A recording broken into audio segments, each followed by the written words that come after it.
नगर पालिका को चुनाव को लेकर दोनों ही पार्टियां अपनी अपनी जीत के दावे कर रहे हैं और अभी चाहे दिग्गज हो या साधारण उम्मीदवार हो, सभी अपने अपने वार्डों के अंदर लग गए हैं और वार्डों के अंदर अपनी जीत को लेकर एक एक वोट जोड़ने का प्रयास कर रहे हैं। इसी प्रकार बात करते हैं वार्ड नंबर 47 की। वार्ड नंबर 47 के अंदर भारतीय जनता पार्टी ने इस बार मदन लाल ओझा को मैदान में उतारा है। मदन ओझा है वो अधिवक्ता है और युवा भी है। पिछली दफा भारतीय जनता पार्टी से इन्होंने टिकट के लिए आवेदन किया था, लेकिन भारतीय जनता पार्टी ने इनको एक नवांकुर समझते हुए इनकी योग्यता को नकार दिया था और इसका खामियाजा भारतीय जनता पार्टी को भुगतना पड़ा था। इन्होंने कांग्रेस और भारतीय जनता पार्टी दोनों को नाकों चने चबाते हुए जीत हासिल की थी और अपनी विचारधारा के अनुरूप ये एबीवीपी में भी रहे हैं, विश्व हिंदू परिषद में भी रहे हैं और आरएसएस में भी से भी जुड़े हुए रहे हैं। इनके संगठनों के कार्यक्रम में ये राष्ट्रवाद की ओर चलते हुए लगातार सक्रिय रहते हैं। तो विचारधारा को देखते हुए ये भारतीय जनता पार्टी के साथ रहे और भारतीय जनता पार्टी जब भी संकट में रही तो यानीमान के रूप में, एक अच्छे प्रवक्ता के रूप में भारतीय जनता पार्टी को इन्होंने बाहर निकालने का काम किया और इनकी योग्यता को देखते हुए भारतीय जनता पार्टी ने अब की दफा इनको टिकट दे दिया है। और ये चुनाव को लेकर इन्होंने अपने विकास इन्होंने करवाए हैं वो सोशल मीडिया के माध्यम से इन्होंने जनता के बीच में शेयर भी किया है। अब इनसे जानते हैं कि मदन जी, पिछली दफा भाजपा ने आपको टिकट नहीं दिया, अब ये बार टिकट दिया, ऐसा 5 साल में क्या हो गया कि भारतीय जनता पार्टी के मन में बदलाव आ गया? पिछले 5 साल में भारतीय जनता पार्टी का बोर्ड रहा और हमने वार्ड में विकास के नए आयाम स्थापित किए।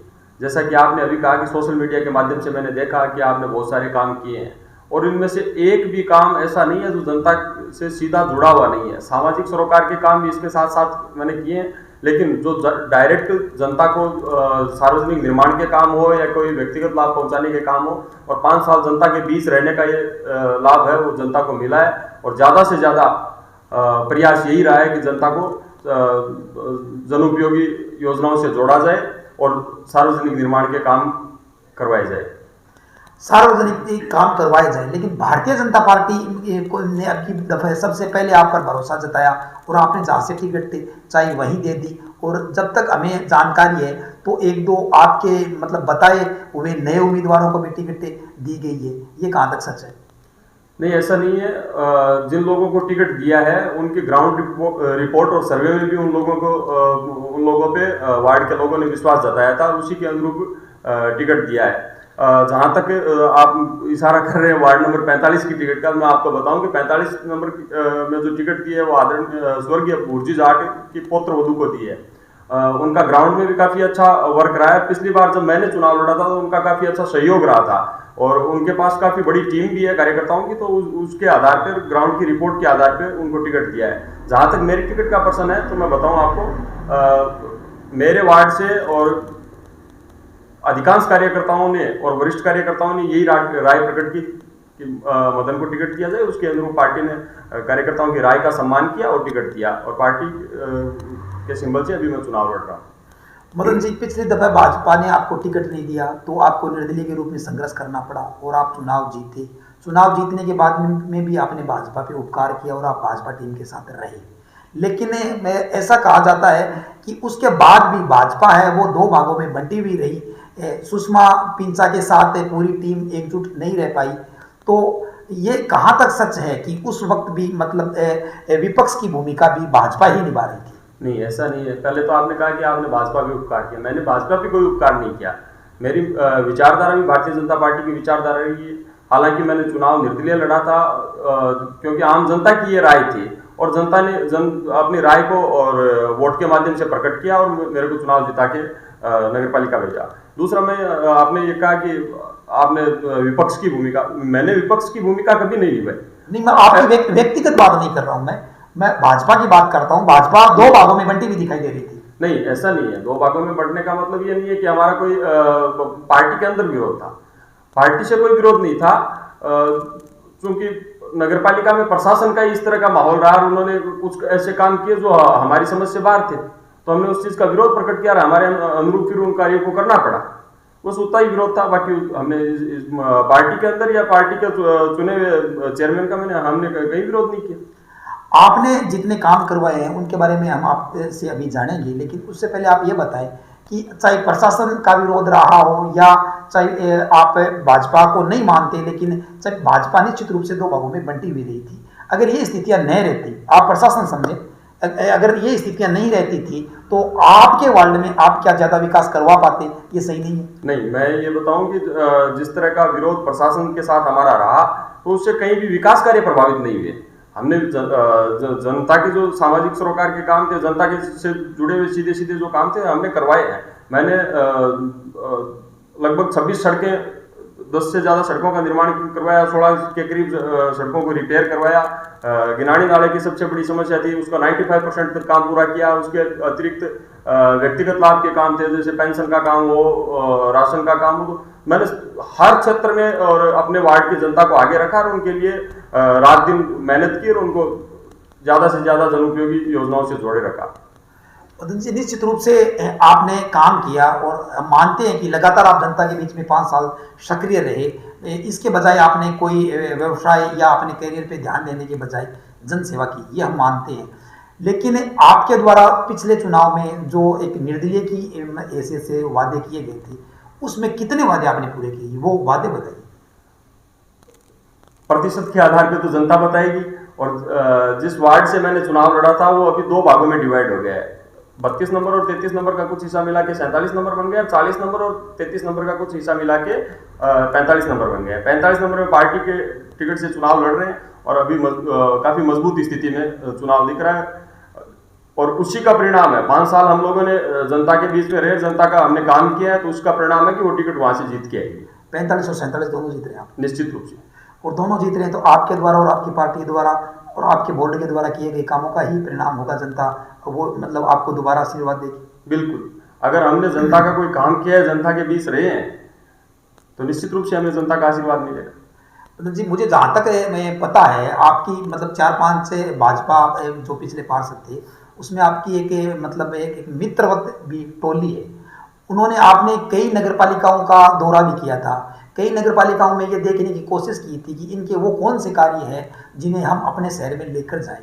इस मामले में कचरा निस्तारण के मामले में भी आपने कई नगर पालिकाओं का दौरा किया था, जो कचरा निस्तारण की वहाँ पर जिस मतलब तरीके से होता है वैसा होना चाहिए। उसी प्रकार अपना शहर गिनानियों का शहर हो गया है। यहाँ मतलब पहले एक गिनानी हुआ करती थी जो आज वार्ड नंबर 4-5 के अंदर है। उसके बाद अब सरदार शहर में गिनानियों का विस्तार होते होते 8 से ज़्यादा गिनानियाँ हो गई है, या यूँ कहें कि सरदार शहर की परिधि के में पे जो भी वार्ड आते हैं लगभग वो उन्होंने अब वहाँ एक गिनानियाँ बन चुकी है। तो इन गिनानियों का निदान क्या होना चाहिए? और आपके वार्ड के अंदर भी एक बड़ी गिनानी है। सीवरेज ही एकमात्र समाधान है। मैं बताऊं आपको कि मुख्य बाजार में बारिश का पानी एकत्रित होता है।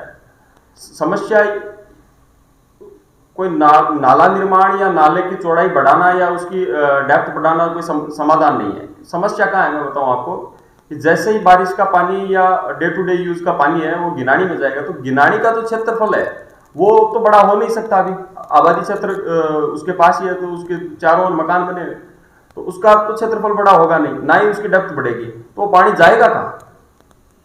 जाएगा तो उसी गिनानी में। वहां से पंपिंग की व्यवस्था ही रहेगी, क्योंकि आगे इतनी ज्यादा हाइट है कि वहां से सीधा कोई नाला निर्माण संभव नहीं है। समस्या का समाधान एकमात्र सीवरेज है।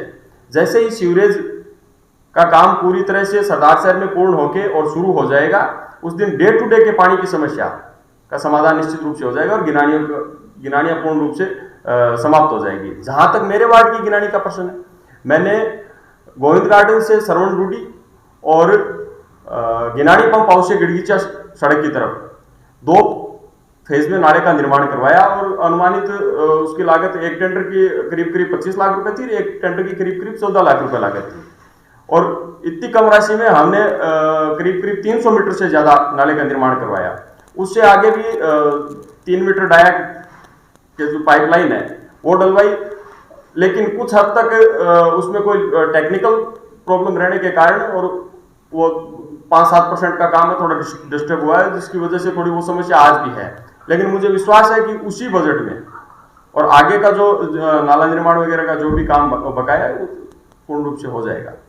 नाला निर्माण में भी टेक्निक दिक्कत हुई, आपको थोड़ा कार्य धीमी गति में हुआ। आपने गिनानी की जो समस्या का निदान है वो सीवरेज और में है वो ड्रेनेज ये अगर योजनाएं लागू होती है तो बताती है। कांग्रेस सीवरेज सरदार सर में लाने के लिए तो अपनी क्रेडिट लेना चाहती है, और हम उनसे पूछते हैं कि सीवरेज 2009 में आई थी, 10 साल से ज़्यादा का समय हो गया, इतने 10 साल के समय में बड़े से बड़े शहर बसाए जा सकते हैं, तो ये धीमी गति क्यों? तो वो आरोप लगाते हैं कि 5 साल भाजपा बोर्ड ने इस काम को लटकाए रखा। ये कहाँ तक सच है? 5 साल भाजपा का बोर्ड रहा, उससे पहले किसका बोर्ड था? ये कोई इश्यू नहीं है कि काम किसने लटकाए रखा। हमने 5 साल में नॉर्थ जोन में 2 पंपिंग स्टेशन शुरू करवाए और एसटीपी हमने शुरू करवाया। वार्ड नंबर 33 में जो गिनानी नाले के आसपास का जो हिस्सा है, पुराने वार्ड नंबर 33 में, जो अभी वर्तमान में 45 नंबर में है, वो नॉर्थ जोन में आता है। नॉर्थ जोन में, और वहां पे हमने प्रॉपर्टी कनेक्शन करवा दिया, सीवरेज का जो कनेक्शन करवाने के बाद में और वो चालू करवा दिया हमने। पंपिंग स्टेशन भी चालू है, एसटीपी भी आज की तारीख में चालू है। तो हमने कहीं ना कहीं इस दिशा में कदम बढ़ाया है। हालांकि साउथ जोन में अभी भी काम चल रहा है, 3rd फेज का काम भी अभी आरयूआईडीपी 200 करोड़ रुपए का प्रोजेक्ट लेके आई है, वो भी अभी काम चल रहा है। लेकिन नॉर्थ जोन में गिड़गिचा रोड का पंपिंग स्टेशन आज की तारीख में भी चालू है और एसटीपी भी चालू है। हमने वहां पे मोहल्ले में प्रॉपर्टी कनेक्शन करवाए हैं। आपने करवाए, कुछ हद तक चालू भी हो गया। अगर नगर पालिका बोर्ड चाहे किसी का बने, पर राजनीति से हटके अगर बात करें तो नगर पालिका बोर्ड को जो ये सीवरेज योजना जो कंपनी मतलब इसका जो काम कर रही है, इस पे मॉनिटरिंग और ज़्यादा नगर पालिका को करनी चाहिए, या जो हो रही है वो पर्याप्त है? नहीं, जो हो रही है वो पर्याप्त नहीं है। निश्चित रूप से और ज़्यादा मॉनिटरिंग होनी चाहिए और काम में गति आनी चाहिए। जैसे अभी आरयूआईडीपी का जो प्रोजेक्ट चल रहा है, 2023 तक वो कंप्लीट होना है। तो मेरा ये मानना है कि 2023 तक जो डेट दे रखी है उस तक वो काम कंप्लीट हो और जनता को उसका लाभ मिले। आगे से आगे काम लटकाने की ये जो फितरत है, इससे हमें कुछ ना कुछ बदलाव करने की आवश्यकता है। अभी आप चुनाव लड़ रहे हैं, आपके मतलब सारे वार्डों का जो सीमांकन है वो बदल दिया गया है, वार्ड अपने 40 से बढ़ाकर 55 कर दिए गए, तो आपका वार्ड भी प्रभावित हुआ है। तो निश्चित रूप से हम मानते हैं कि 50% से ज़्यादा एरिया आपको नया मिला है, पुराना आपका वार्ड है वो 50% से ज़्यादा कम हो गया है। तो अब इस नए वार्ड में किस प्रकार महसूस करते हैं? जैसा कि वार्ड परिसीमन के बारे में आपको बताऊं कि राज्य सरकार ने और अपनी मनमर्जी से अपने मतदाताओं की बस्ती के हिसाब से वार्डों का परिसीमन किया है। सबसे छोटा वार्ड इस शहर में 35 नंबर है। 35 नंबर वार्ड, जो पुराना 26 नंबर वार्ड था, आज उसकी कुछ गलियों से 35 नंबर वार्ड बनाया है, जिसमें 700 के करीब मतदाता है।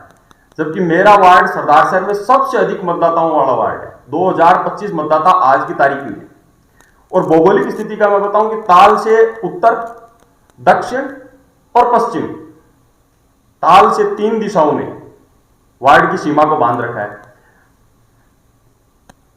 उत्तर और पूर्व छोर उमा शंकर जी नाई की चाकी से शुरू होता है, पश्चिम और दक्षिण छोर रेलवे फाटक तक है। तो सबसे बड़ा वार्ड, मतदाताओं के हिसाब से सबसे बड़ा वार्ड है और भौगोलिक स्थिति के हिसाब से मेरे हिसाब से बहुत बड़ा वार्ड है। कांग्रेस ने, आपका कहने का मतलब ये हुआ कि कांग्रेस ने इस वार्ड का जो सीमांकन है वो ना तो क्षेत्रफल के लिहाज से सही किया और ना जनसंख्या हिसाब से सही किया। जनसंख्या के हिसाब से ही वार्ड का परिसीमन होना चाहिए।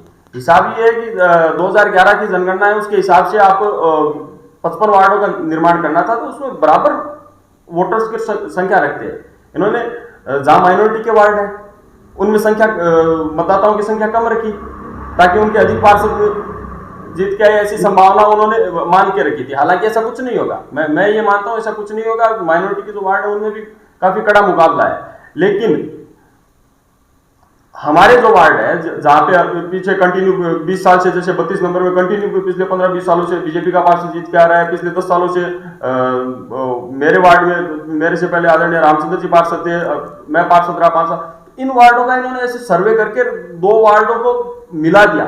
इससे पहले जो पुराना 32 नंबर था ना, उसका भौगोलिक क्षेत्रफल भी कम था और मतदाता भी कम थे। लेकिन आज जो वार्ड बनाया है उसमें 2025 मतदाता आज की तारीख में। तो निश्चित रूप से इन्होंने राजनीति से प्रेरित होकर परिसीमन किया है, लेकिन जनता सब समझती है। आपका घर 47 में? मेरा घर 47 नंबर वार्ड। आपके सामने निर्दलीय के रूप में दीप्ति भारद्वाज लड़ रही है, उनका घर 46 नंबर वार्ड में। उनका 46। मूलतः राजगढ़ के रहने वाले हैं, विधायक और काफी समय से यहाँ रह रहे हैं।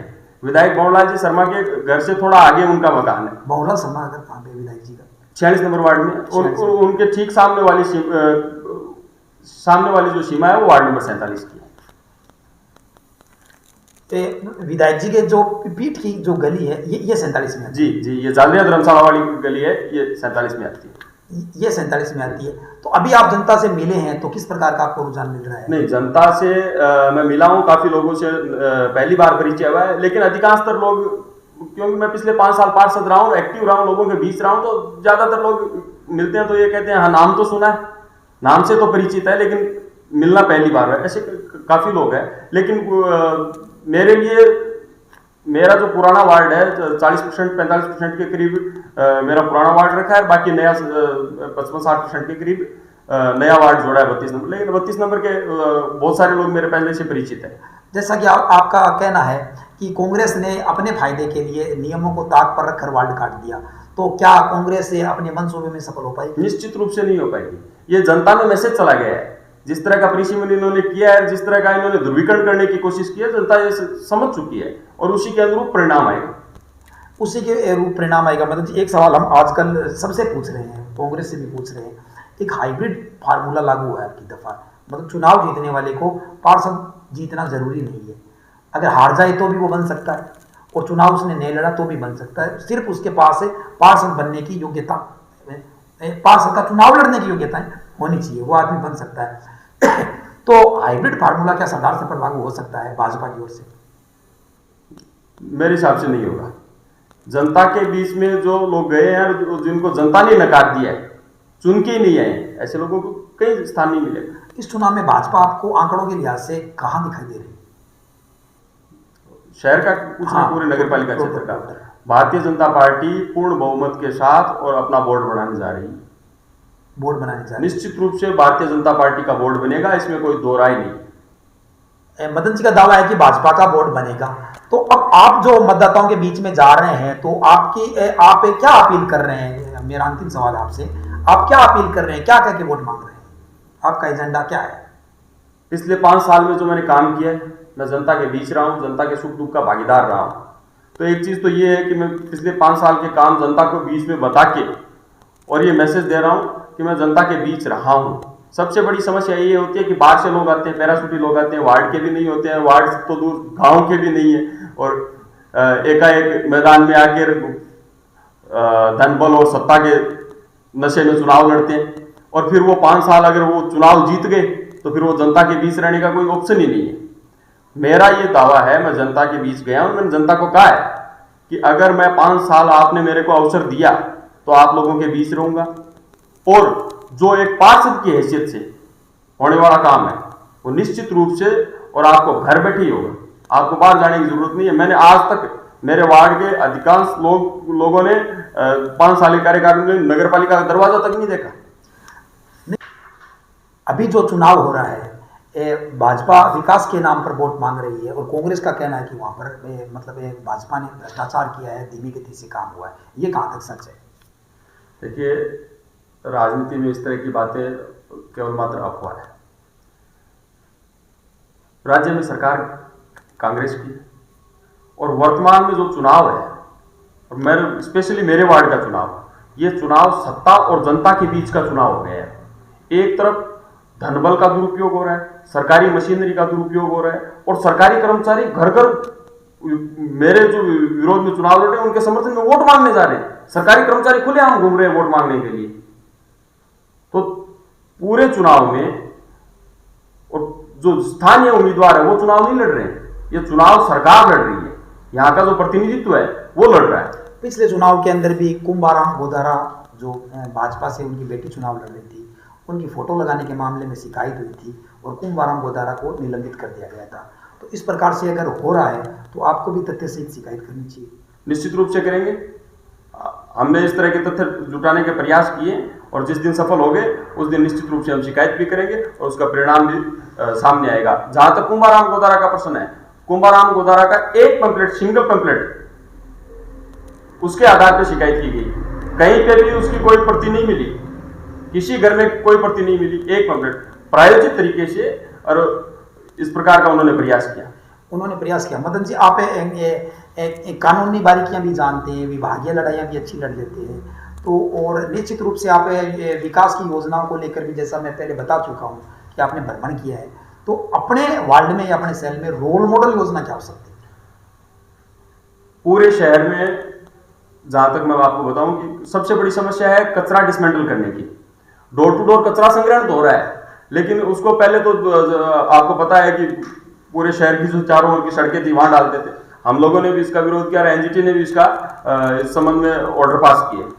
नगर पालिका ने एक भूमि आरक्षित की है, हमारे कार्यकाल में ही हुई है, और वहां पे कचरा डंप करने की व्यवस्था हमने कर दी है। दूसरा मैं ये कहूं कि आपको डंप करना ही पर्याप्त नहीं है, उस कचरे का निस्तारण होना भी जरूरी है। तो वहां पे एक ऐसा ट्रीटमेंट प्लांट लगे जो कचरे को शोधन करके और जितना रिसाइकिल हो सके उतना रिसाइकिल करे और बाकी का वेस्ट है उसको नष्ट करे। जहां तक वार्ड का प्रश्न है, मेरे वार्ड में और बाजार का बहुत बड़ा हिस्सा लगता है, और व्यापारियों के साथ भी डे टू डे के जो वेस्ट होता है वो उसको डिसमेंटल करने की समस्या होती है। सब्जी मंडी भी मेरे वार्ड में है, तो ये बड़ा चैलेंज है कि वहां पे कचरा निस्तारण की कोई न कोई व्यवस्था या निस्तारण की व्यवस्था वार्ड के स्तर पर तो संभव नहीं है, लेकिन उसको तुरंत उठवाने की व्यवस्था और जहां पे डंप करना और डंप करवाने की प्रॉपर व्यवस्था हो। तो मेरा पहला टारगेट तो यही होगा कि वार्ड को एकदम क्लीन करे, जितनी गंदगी वार्ड में फैली है उसको एकदम ठीक तरीके से ट्रीट करें और लोगों को भी अवेयर करें। सबसे बड़ी समस्या क्या होती है कि स्वीपर दिन में एक बार भेज सकते हैं, एक बार शाम को भेज दिया, एक बार सुबह भेज दिया, दिन में एक बार ट्रैक्टर ट्रॉली भी भेज दिया कचरा ठीक उठाने के लिए। लेकिन सबसे बड़ी समस्या ये है कि अभी स्वीपर आके गया और उसने सफाई भी कर दी और उसके बाद में किसी ने कचरा डाल दिया, फिर ट्रैक्टर वाले आएगा और उसको उठा के लेके जाएगा, लेकिन उसके बाद में किसी ने डाल दिया। तो ये जो बार बार डालने उठाने की ये जो प्रक्रिया है ना, इसको रोकना पड़ेगा। इसमें जागरूकता लाने की जरूरत है। निश्चित रूप से जनता में जागरूकता लाने की आवश्यकता है और हम ये प्रयास करेंगे कि जनता ज्यादा से ज्यादा अवेयर हो, चाहे उसके लिए डस्टबिन की व्यवस्था हमें नगरपालिका स्तर पर करनी पड़े, अगर आवश्यकता पड़ी तो भामाशाहों का सहयोग लेकर भी डस्टबिन की व्यवस्था करवाएंगे। तो ये थे वार्ड नंबर 47 के भाजपा उम्मीदवार मदन ओझा जो अधिवक्ता है, और इन्होंने अपने वादे और इरादे आपको बताए और 28 तारीख को जनता को मोहर लगानी है कि पिछली दफा तो कांग्रेस और बीजेपी को हराते हुए निर्दलीय मदन ओझा पर जनता ने विश्वास जता दिया था। इस दफे इनका वार्ड भी का प्रारूप भी थोड़ा बदल गया है। तो अब देखना है कि भाजपा से उम्मीदवार है मदन ओझा, जिस पर जनता 28 तारीख को मतदान करके इनके किए गए कार्यों पर कितना विश्वास जताती है।